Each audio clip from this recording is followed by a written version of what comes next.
Ayan. Ang tao.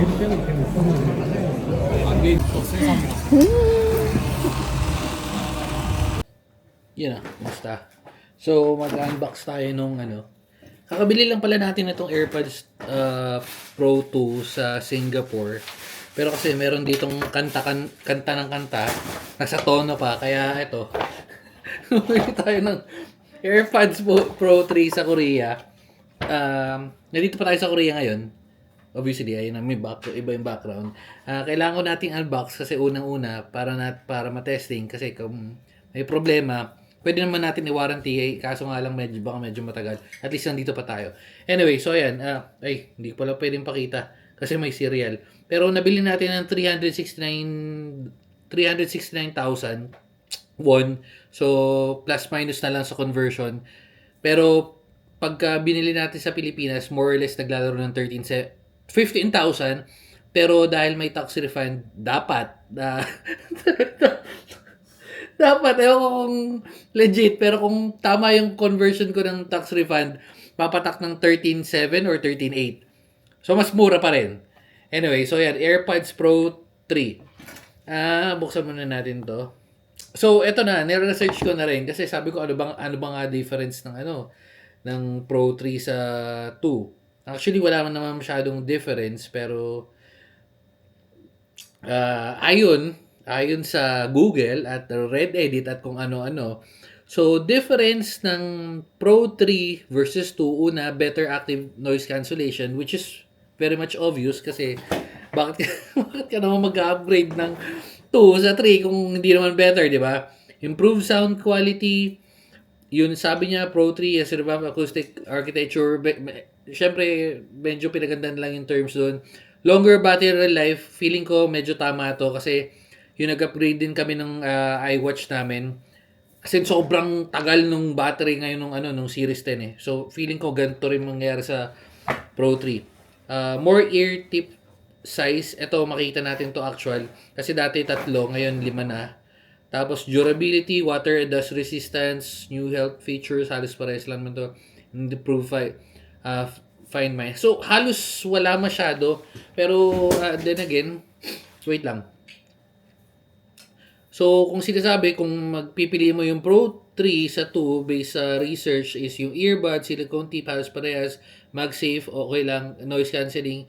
So, depende na lang kung magkano mo mabibili siguro yung 3 versus sa 2. Pero feeling ko, if available na yung 3 at only lang difference, go with 3. Anyway, so open na natin. Boom. So, itong box na to, or itong plastic na to, halos parehas lang din naman ng binigay nila dun sa sa tawag dito, sa Singapore na nabili. Medyo peke lang itsura kasi para actually mas maganda pa itsura ng box ng ng mga peke. ng mga peke. Okay, so yan. Tanggal na natin. And then to ililipat ko lang to. Yan, kasi ito yung nakalagay ngayon. Tingnan ko kung gagana. Tanggalin na natin to pala. Hindi, sige, mamaya na. Open muna natin. So, thumbnail pala muna ako. Yan. Thumbnail. Okay. So, open natin. Ano makukuha natin? Typical na box. Ayan. Pro 3. Actually, wala nga siyang pinagkaiba. Literal, walang pinagkaiba.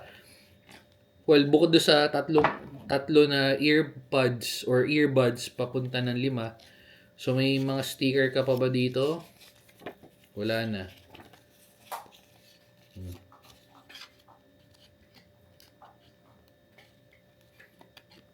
Bumibili tayo ng AirPods na ginagamit lang natin pag umaalis ng bansa. Ay, balban yun. Ay, may kumukom. At pala in-unbox ko na kanina nung lumabas siya. So, anyway, buwan-buwan daw naman. So, naalala ko tuloy yung yung North Face ko. Binili na natin yun . Okay, so, ito na yung unit mismo. Pero, may kasama nga, again, yung earbuds. Na-check natin. 5 daw, 5. Okay. So, 5 nga naman. Ito. Yan. So, syempre, may kasama na ditong isa. So, plus tong 4. So, 5. And other than that, wala na naman kasama. Hindi na naman sila nag-provide nung kable. Kasi parang sinama nila sa echo sheet nila yon. Okay. So, yan. And kahit saan naman bansa mo binili, automatic na detect niya yung language sa yung gamit mong phone. So, madali naman natin isa-set up yan. And tanggalin lang. Ooh, easy. Easy unboxing. Easy unboxing. Ay. Kakasabi ko lang easy unboxing. Eh. Hindi matanggal tuloy ito.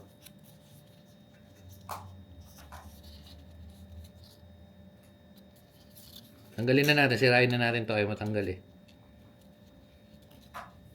Ito lang. Itong isa. Okay. Okay. Bukod sa walang pinagkaiba, min. Itsura pala nakita ko na eh. Walang pinagkaiba. Wilayan lang natin to. Wait. So, ito yung Pro 2. Kasi mga panahon ng mga 2017, bumibili na tayo ng mga ganito. Pero syempre, dahil wala naman budget, mga peke-peke lang. So, malaki yung difference. Kung bibili kayo ng peke, lalo na maganto, I suggest magbumili na lang kayo yung medyo mas mura-mura. Marami na naman mga bago ngayong Sabat or yung... Basta check yun sa Shopee. Actually, mas okay yung quality. Ano? Amber. May, sabi ko budget, hindi naman budget yung Anchor. Ayan siya. Yung vlogero kasi natin dito, sumasabat-sabat lang yan. Hindi naman makapag-vlog lang sa kanya. Anyway, so balik tayo dito. So, eto na lang. Yung pinaka mapapansin nyo, wala. Parehas na parehas. Gilid, parehas. Yan, parehas. Ilalim, wala. Walang pinagkaiba. Ay, hindi. Ito. May ilaw pa to. Ito yata sa ano na yan. Wait, check to. Wait, check natin. So, paano ko malalaman kung charging? Okay. So, yun ang madaling pagkakaiba. Ito. Hindi ko alam kung kita sa camera. Ito, tingnan nyo to. Wala siyang parang butas or walang parang tuldok dyan. Dito meron pa. Ito yung 2. Ito yung 3. Ito yung sa 3 sa underlying shit na. Underlying condition. Okay, so yung earbuds, ayun, ito pagbukas nyo, ayun, may wag nag-white. And syempre, mag-connect yun sa phone natin. Mamaya na natin set up. Wala nang pinagkaiba. Ito yung default. Di ko na binago. Walang pinagkaiba. At dahil dyan, pwede na siguro natin tapusin.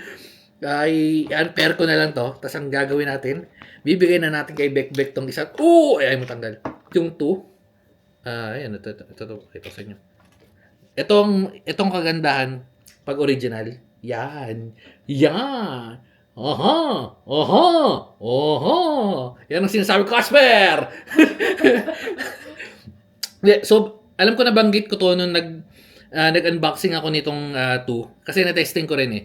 Ayan, pinakamaganda at pinaka-solid na quality. Pricey lang kung pricey, sabihin na natin 15,000. Pero if gumagamit ka ng MacBook, gumagamit ka ng iPhone, gumagamit ka ng ang dami yan site ko.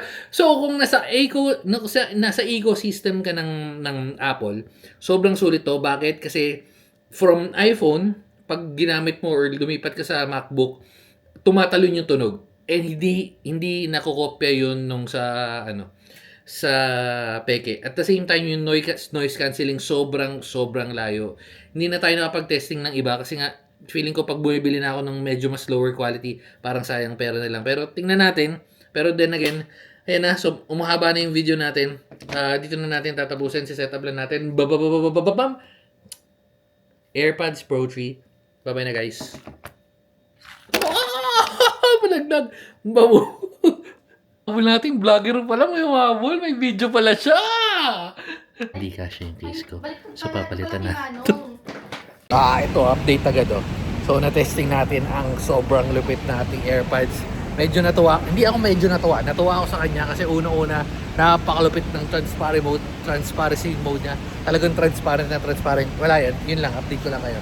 Okay ba yung AirPods oh? Okay ba? Okay, okay.